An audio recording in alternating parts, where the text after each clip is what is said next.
च परं भूयः प्रवक्ष्यामि ज्ञानानां ज्ञानमुत्तमं यज्ञात्वा मुनयः सर्वे परां सिद्धिमितो गताः इदं ज्ञानमुपाश्रित्य मम साधर्म्यमागताः सर्गेऽपि नोपजायन्ते प्रलये न व्यथन्ति च। भगवान श्री कृष्ण कहते हैं, समस्त ज्ञान साधनों में अति उत्तम उस परम ज्ञान को मैं तुम्हें कहूंगा, जिसे जानकर मुनिगण परम सिद्धि को प्राप्त होते हैं। इस ज्ञान का आश्रय लेकर मेरी सामर्थ्यता को प्राप्त कर ज्ञानी जन न तो महासर्ग में जन्म लेते हैं तथा न ही महाप्रलय में व्यथित होते हैं। भगवान श्री कृष्ण यहाँ क्षेत्र के ज्ञान का आगे वर्णन करते हुए बताते हैं कि इस ज्ञान को जान लेने के बाद व्यक्ति देह बंधन से मुक्त हो जाते हैं। आत्म का ज्ञान हो जाने के बाद मनुष्य सृष्टि के उद्भव व प्रलय के चक्र को पार कर जाते हैं। वह ज्ञानी जन श्री कृष्ण में एक ही भाव से स्थापित होकर अमृतत्व, नित्यता व पूर्णता को प्राप्त करते हैं। मम यो निर्महद् ब्रह्मा तस्मिन् गर्भं दधामहं संभवा सर्वभूतानां ततो भवति भारत सर्वयोनिषु कौन्तेय मूर्तयः सम्भवन्ति यः तासां ब्रह्म महद्योनिरहं बीजप्रदः पिता। हे भारत, मेरी महत् ब्रह्म रूप मूल प्रकृति समस्त प्राणी समुदाय का गर्भाधान स्थान है। उसमें मैं तटस्थ प्रभाव रूप सभी के सृजन का आधान करता हूँ तथा उसी अप्रकट से सभी जीव प्रकट होते हैं। हे कौन्तेय, विभिन्न योनियों में जितने भी शरीरधारी प्राणी उत्पन्न होते हैं, महत् ब्रह्म प्रकृति उनकी जननी स्वरूपा है तथा मैं बीज प्रदान करने वाला पिता स्वरूप हूँ। श्री कृष्ण यहाँ पर बताते हैं कि महत् ब्रह्म यानी 3 गुणों से युक्त वह सभी विचारों व विकारों को अस्तित्व में लाने वाली यह प्रकृति सभी प्राणियों का मूल बीज धारण करने वाली जननी है।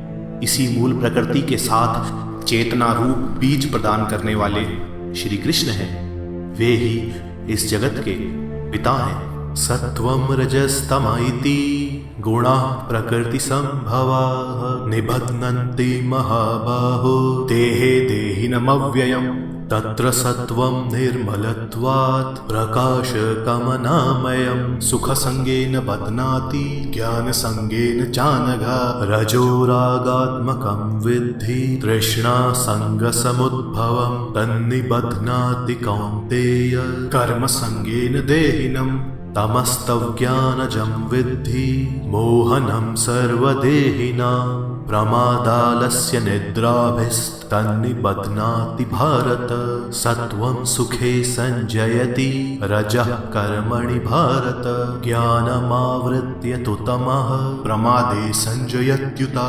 हे महाबाहो, प्रकृति से उत्पन्न सत्व, रज एवं तम यह 3 गुण इस शरीर में अविनाशी आत्मा को बांधते हैं। इनमें से प्रकाशक तथा दोष रहित सत्व गुण निर्मल होने के कारण देह को ज्ञान व एवं सुख की अभिमान स्वरूप आसक्ति से बांधता है।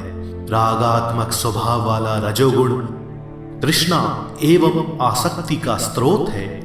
यह देही को कर्मासक्ति से बांधता है। किंतु अविद्या से उत्पन्न तमोगुण को तुम समस्त जीवों का मोह जानो।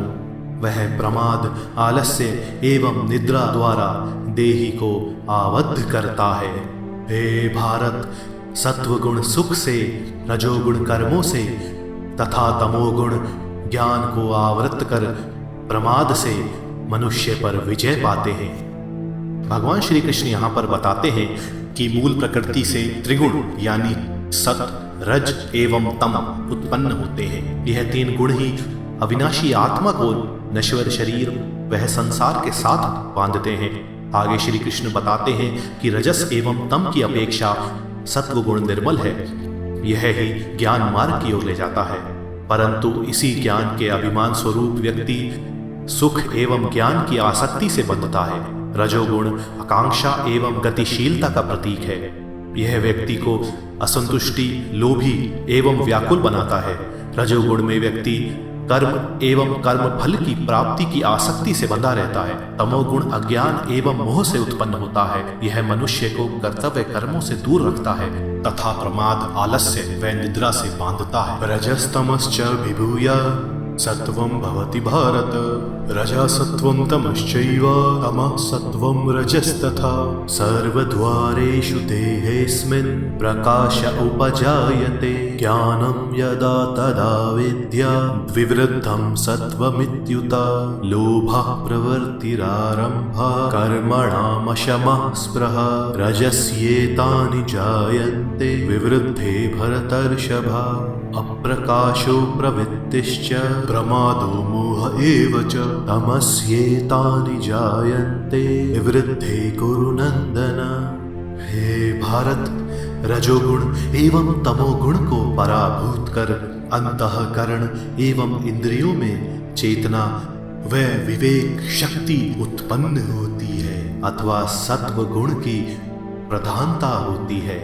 सत्व गुण एवं तमोगुण को पराभूत कर लोभ, क्रियाशीलता, भोग में अशांति व विषय भोग की अभिलाषा उत्पन्न होती है अथवा रजोगुण की प्रधानता होती है।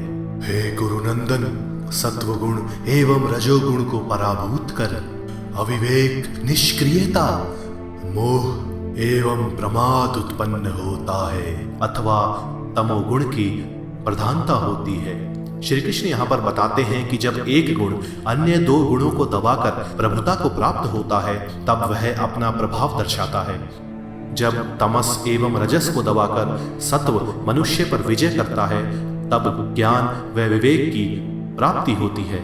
जब सत्व एवं तमस को दबाकर रजस मनुष्य पर विजय करता है तब लोभ, कर्मफल में आसक्ति तथा स्पृहा व अशांति की प्राप्ति होती है। और जब रजस एवं सत्व को दबाकर तमस मनुष्य पर विजय करता है तब अंधकार, कुछ ना करने की प्रवृत्ति, कर्तव्य विमुखता एवं भ्रांति की प्राप्ति होती है। यदा सत्वे प्रवर्धेतु प्रलयं याति देहभृत्, तदोत्तम विदां लोकान् नमलान् प्रतिपद्यते।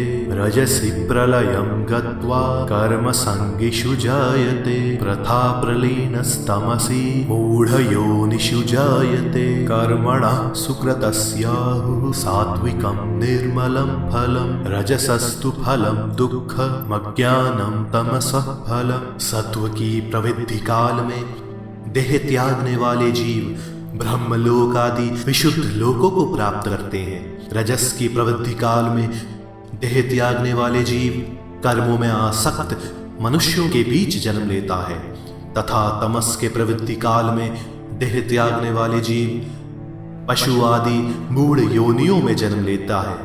इसीलिए ज्ञानी जन द्वारा कहा गया है कि सात्विक कर्मों का फल शुभ एवं निर्मल होता है, राजसिक कर्मों का फल विकृतिवश पाप एवं दुख होता है तथा तामसिक कर्मों का फल अज्ञानता व दूरदर्शिता का अभाव होता है। श्री कृष्ण यहाँ पर बताते हैं कि मृत्यु के समय जो भी गुण अपनी प्रवृत्ति काल में होता है, मृत्यु के उपरांत देह का वैसा ही परिणाम होता है। अंतकाल में सत्वगुण की प्रभुता होने पर मनुष्य उत्तम वेत्ताओं के निर्मल लोकों में जाता है। अंतकाल में रजोगुण की प्रभुता होने पर मनुष्य कर्मों में आसक्त पुरुषों में जन्म लेता है तथा अंतकाल में तमोगुण की प्रभुता होने पर मनुष्य पशु, कीट आदि निम्न योनियों में जन्म लेता है। इस प्रकार सात्विक कर्म का सात्विक ज्ञान, वैराग्य आदि सुखमय फल होता है। राजसिक कर्म का आसक्ति युक्त दुखमय फल होता है तथा तामसिक का अज्ञान सहित अंधकार में फल होता है। इसीलिए विवेकी पुरुषों द्वारा कहा गया है कि जैसा कर्म वैसा फल, जैसी भक्ति वैसी गति।